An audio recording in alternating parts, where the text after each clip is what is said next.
So, hey, hi, my name is Shir, and welcome back to the channel. It's been a very long time. To be very precise, it's been 4 months. I was absent on YouTube. So, I was occupied with a lot of work. A lot of projects were accumulated in this course of time. To be very honest, now we are ending towards all those projects, and somewhat, I have got this time and I have thought to pursue this endeavor again. That there would be a lot of agains, there would be a lot of takes and retries. I really don't care. It's all about growing, it's all about understanding the mistake and rectifying it. A lot of changed personally, professionally, and during this course of event, our nation faced an incident where our neighboring cowardly country, the sheltered terrorists, they attacked innocent civilians, which caused a lot of national damage.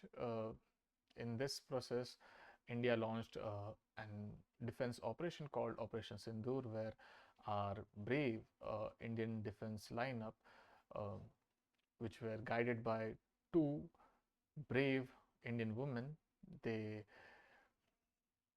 operated the whole operation. And to be very fair, um, I should say thank you, and we should take a moment to appreciate their bravery, to appreciate their uh, strength.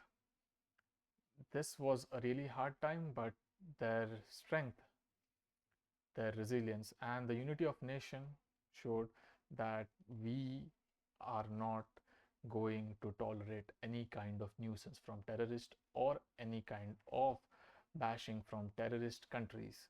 So, before all this thing, I would really like to take a moment and um, congratulate all the defense personnels who were actively engaged in this operation and uh, kept our borders and kept our nation safe.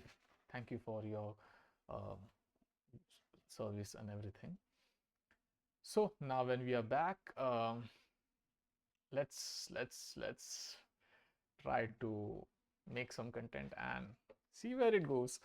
So recently, I have heard that Ukraine and Russia had came to a conclusion of ceasefire. Sorry, my tongue is trying to play games with my teeth.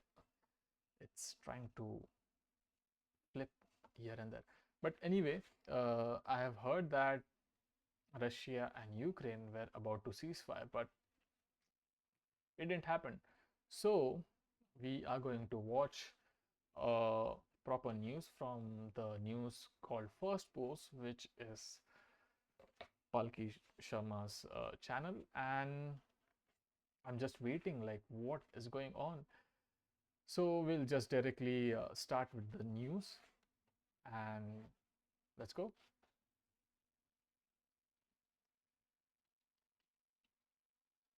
Hello and welcome to a First Post POV.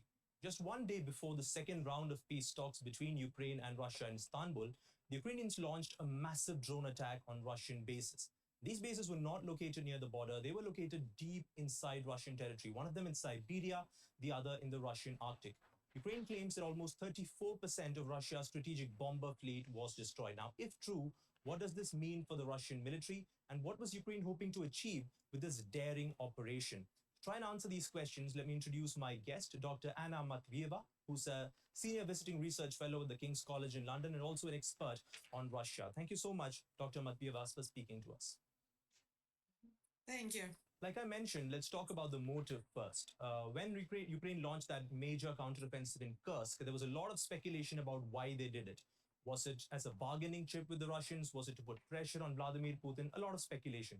And now we come to 2025 and this daring drone attack on Russian bases. What do you think was the strategic objective behind this attack? Was it to put pressure on Putin? Was it to degrade the Russian military's capabilities? In your assessment, what was the motive? I think there were several motives. One was to derail peace negotiations. because that was a very clear signal just hours before the Ukrainian and Russian delegations met in Istanbul, in Turkey, to show that Ukraine is determined to fight and determined to press with its demands towards Russia.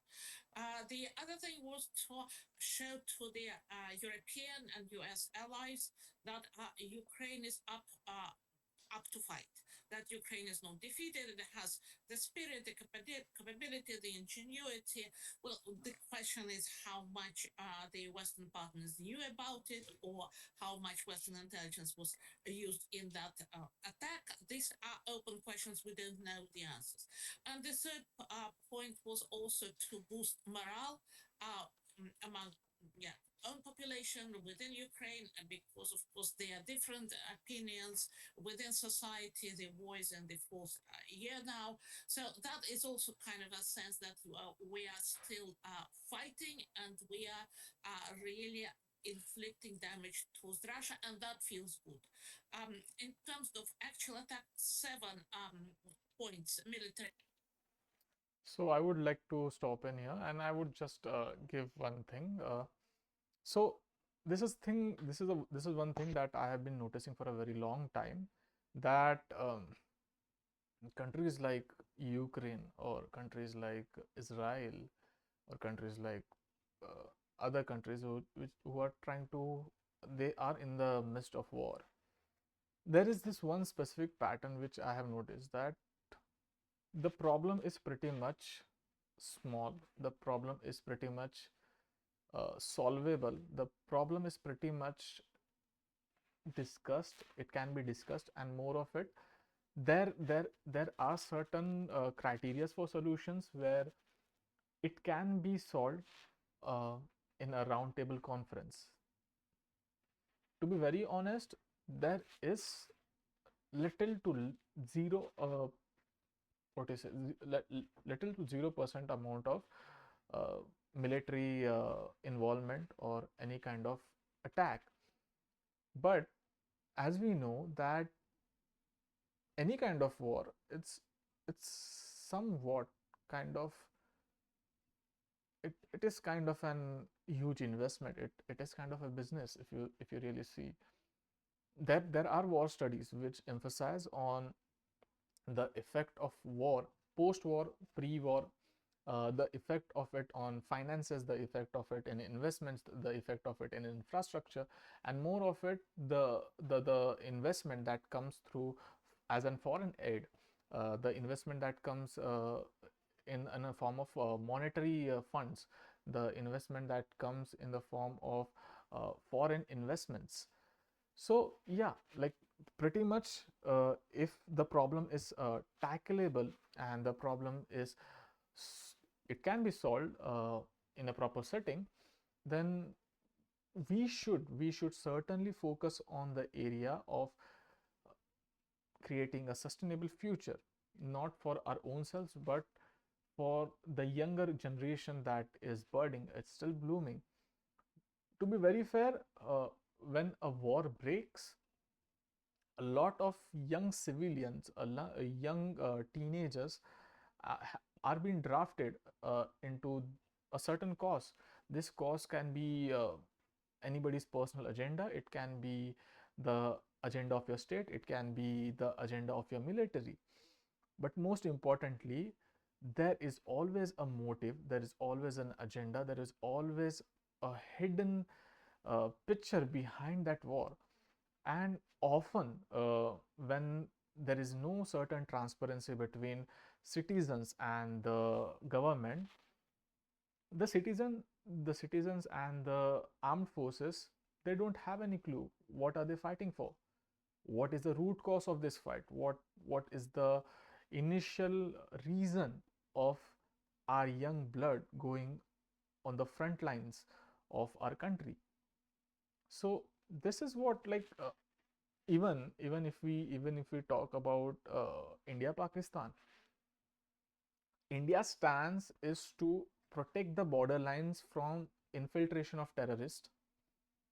Its second motive is to stop the counter sorry counter terrorist attacks and uh, cross-border firings and cross-border infiltrations. And the third most important point is that there is certain level of not I won't say the word infiltration, but illegal migration or immigration of uh, the countries or the citizen of the other countries, that they sweep in the darkness, they come in the country, and they act as a parasite. They try to kill the basic foundation and the basic ethics of any country.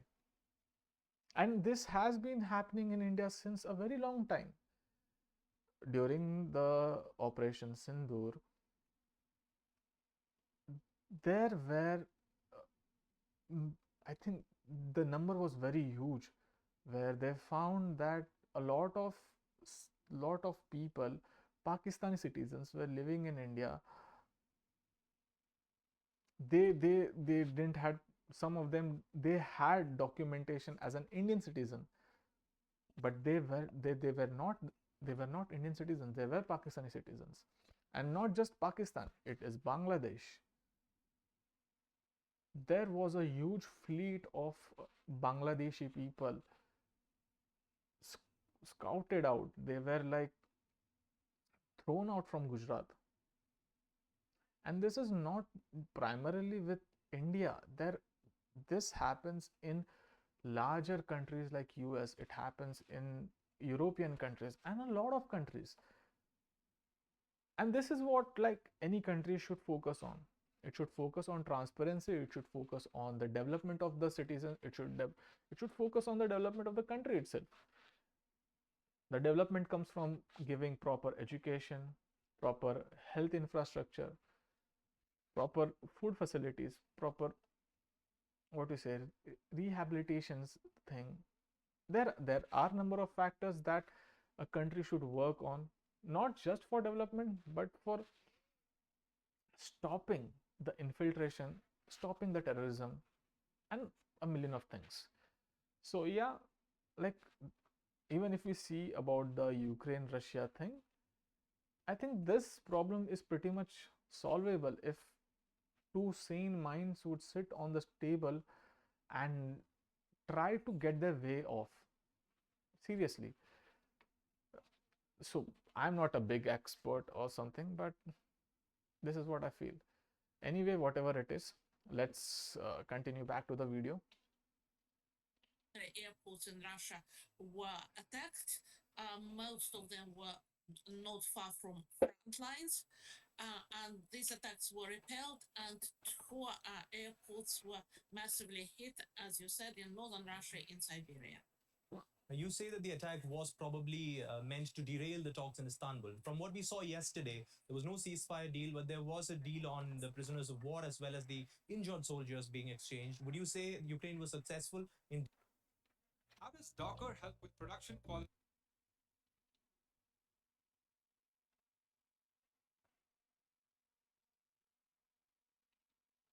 applications? And how do you build your own Docker file from derailing those talks?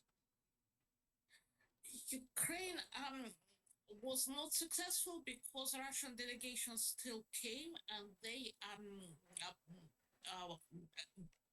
stuck to the original plan. They brought the proposals which have been worked out before. There are nothing very new about them. The attacks were also downplayed by the Russian side. Because President Zelensky spoke about them in very glorious, very heroic terms. Russian rhetoric was much more subdued. In parallel to these attacks, there were this so-called railway war. Railway warfare. Several bridges were damaged by drones. Two of them collapsed and hit the regular trains, civilian trains. So people were killed and trains were derailed. So that's another kind of phase of war that's much more determined against population. because it was definitely not hitting military targets, they were hitting ordinary civilians. You mentioned the Russian rhetoric, and obviously they will try to downplay the impact of it. But from your hearing about the situation inside Russia, is the Ukrainian claim that 34% of their strategic nuclear bombers were damaged or destroyed? Is that a credible claim, or is Ukraine overselling the success of their operation? It may be very difficult to verify, especially when we come to nuclear bombers, because Russian nuclear bombers are quite dispersed. And they are not that easy target. Yeah, if they could have been hit from lorries and drones, yeah, to that extent, that just doesn't feel plausible. Russia has closed all the satellite images, all the areas coded, there is zero communication, so it's very difficult for anybody to verify the amount of damage. What we know for sure that there were two hits which were successful. What is the amount of damage? What exactly was stationed there? That is something which is a cause to doubt. But the fact that they would this kind of So, one more thing. Uh, this is a kind of observation which I got to understand. Like, whatever the main motive of a war would be,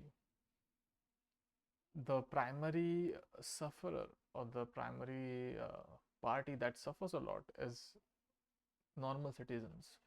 Citizens like me, citizens like you, and there has been instances where,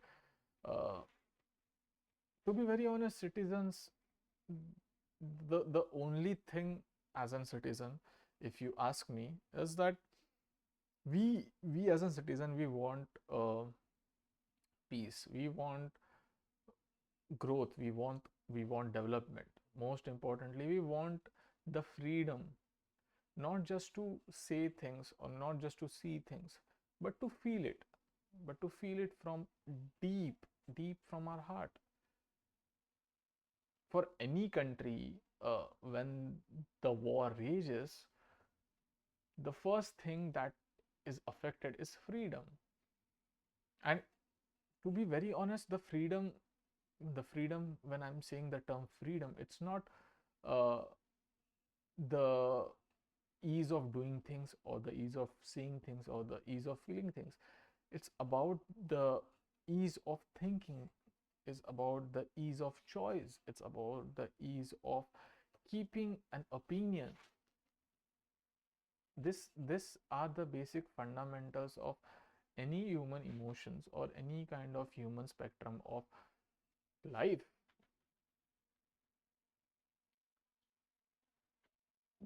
Cage them up, you will see a group or a fleet or a generation of people senseless, numb, most importantly drenched into madness.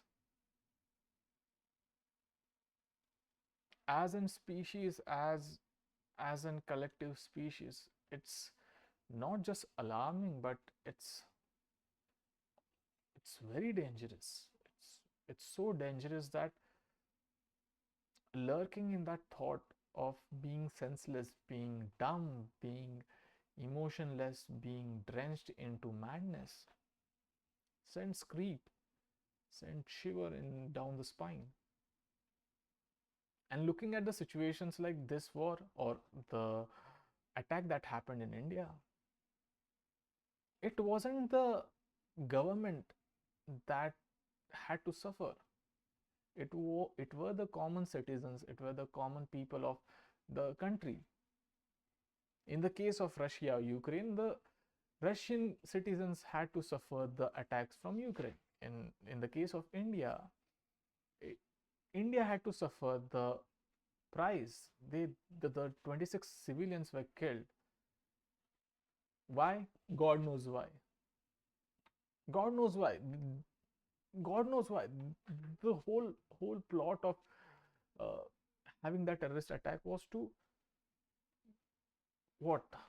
showcase that we are from this kind of a specific group, or we are kind of from this kind of a specific race, and this is the way how we show the dominance. This is the way that we show who is the greatest.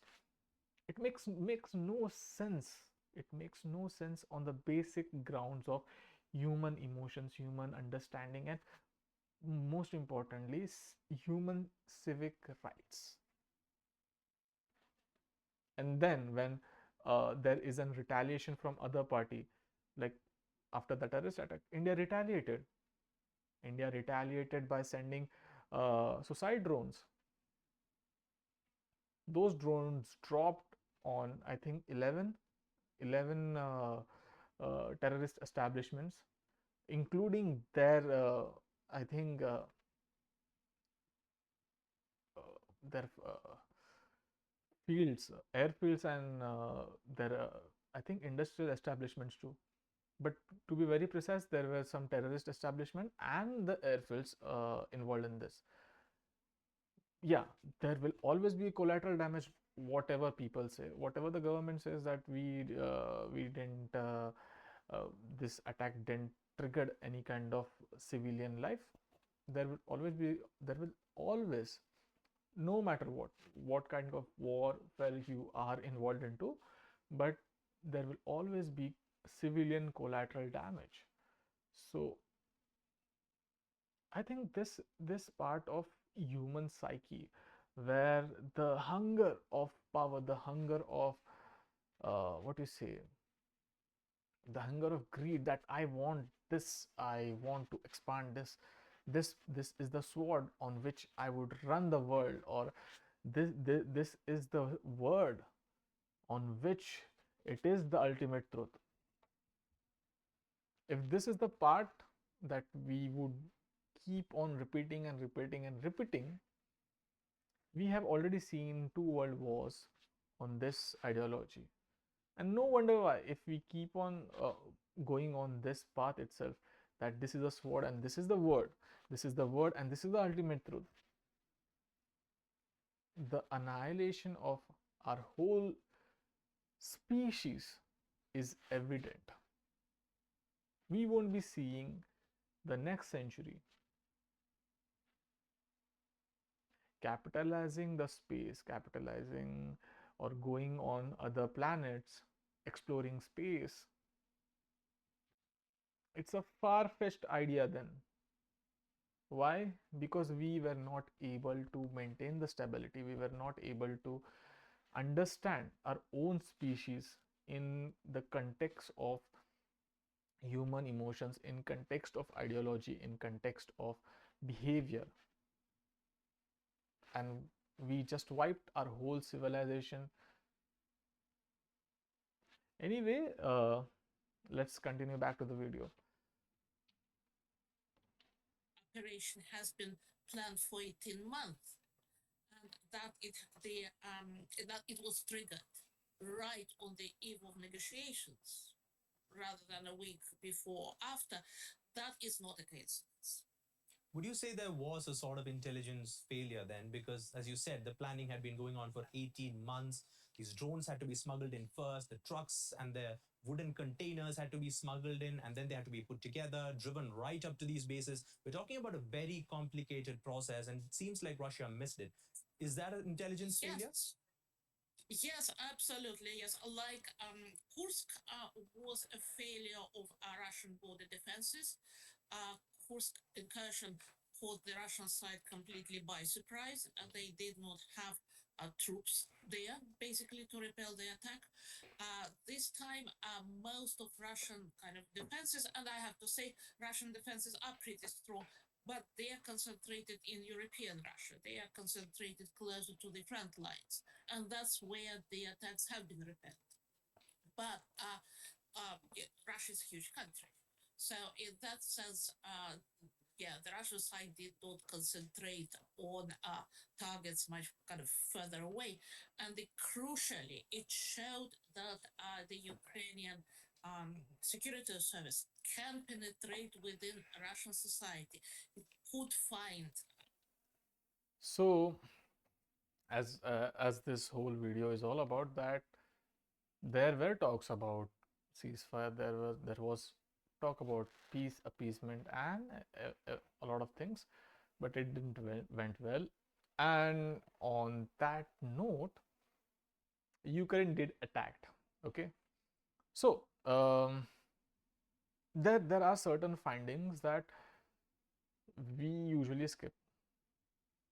Now, during all this operation, specifically in the Operation Sindoor that occurred in this month, last month, there was one notable thing that I noticed, and a lot of people must have noticed this thing, but uh, a very few have given the attention towards it. So the data that Indian Defense Services provided was so outstanding, so good, and to be very fair, this data was all indigenous. The data came from Indian satellites, the imagery was from Indian satellites, the equipments and the weaponaries that were used were either in a joint venture with Russia, like the SC, like what we had, the defense services, and most importantly, as in what you say, responsible defense services, India didn't hold back the data. They didn't hold back the evidence.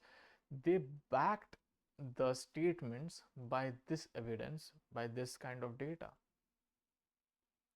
On the counter side, if we look at Pakistan, they didn't had any data. They didn't had any evidence. To be very precise, the only thing they had was the courtesy of Lord.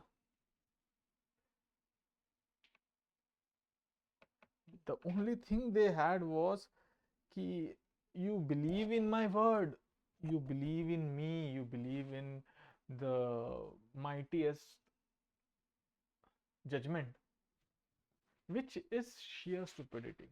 Sheer stupidity. In the modern world where even even if there is a mishap in a single penny, you have to iterate the data. You have to back it with data. This counter country, Pakistan, was making everybody believe that they did attack. They had no evidence, they had no proof. Anyway, we can't expect anything from a broke country whose finances, whose investments are funded by somebody else. We can't expect them to play a fair game, to play a fair outcome. There no wonder there is damage in our country.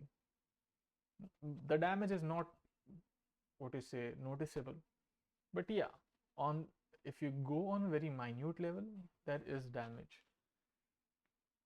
Even after the operation, there is still kind of cross border retaliation in which innocent civilians are losing life. And this would happen, this would keep on going unless and until the root cause, which is this blinded terrorist having, I don't know what god forsaken reason to provoke and initiate this attack. They are not extremate, they are not like executed properly, they are not being washed off from the face of earth. This would happen again and again and again. Innocent life, innocent people have to suffer. I just hope and pray that Indian government should take a very strict action and just end it once and for all. Let whatever the cost it may be. If it takes civilians to be drafted into the frontline borders, let it be. If it takes to ignite that power, to ignite the power of unity, to make everyone realize that, yeah, the neighboring country is a problem. It is the root cause of havoc in our country. The constant instabilization in the form of terrorist attack, in the form of allegations, and God knows what. But there should be a tab on them. There should be a strong action that not just make them realize that they are wrong, but it should make them realize for how long somebody's patience can be holded. Anyway, whatever it is, we would we would end this today's video in here, and for tomorrow's video we will meet again. So there is one more video which I would be recording after this, and for now it's all good, all okay. And I hope that the people who are watching me are happy, they are good, and most importantly, uh, they are happy to see me back. So I would say let's end this today's video in here. To be very fair, this was a pretty big comeback video, but yeah, it is much needed. Yeah, I also lost a lot of weight this last 4 months, and yeah, to be fair, I have pierced my ear too, which is not good. Yeah, but I wanted it, so I did it. So anyway, we won't be stretching it more, and this is it. So if you have liked this video, if you have liked this reaction, if you have liked my inputs, so you know what to do. There is the small bell button. Hit it, and don't forget to subscribe my channel. If you like the video, give it a thumbs up, and please, if you're subscribing my channel, hit the bell icon to get regular updates. Till the next video, bye bye.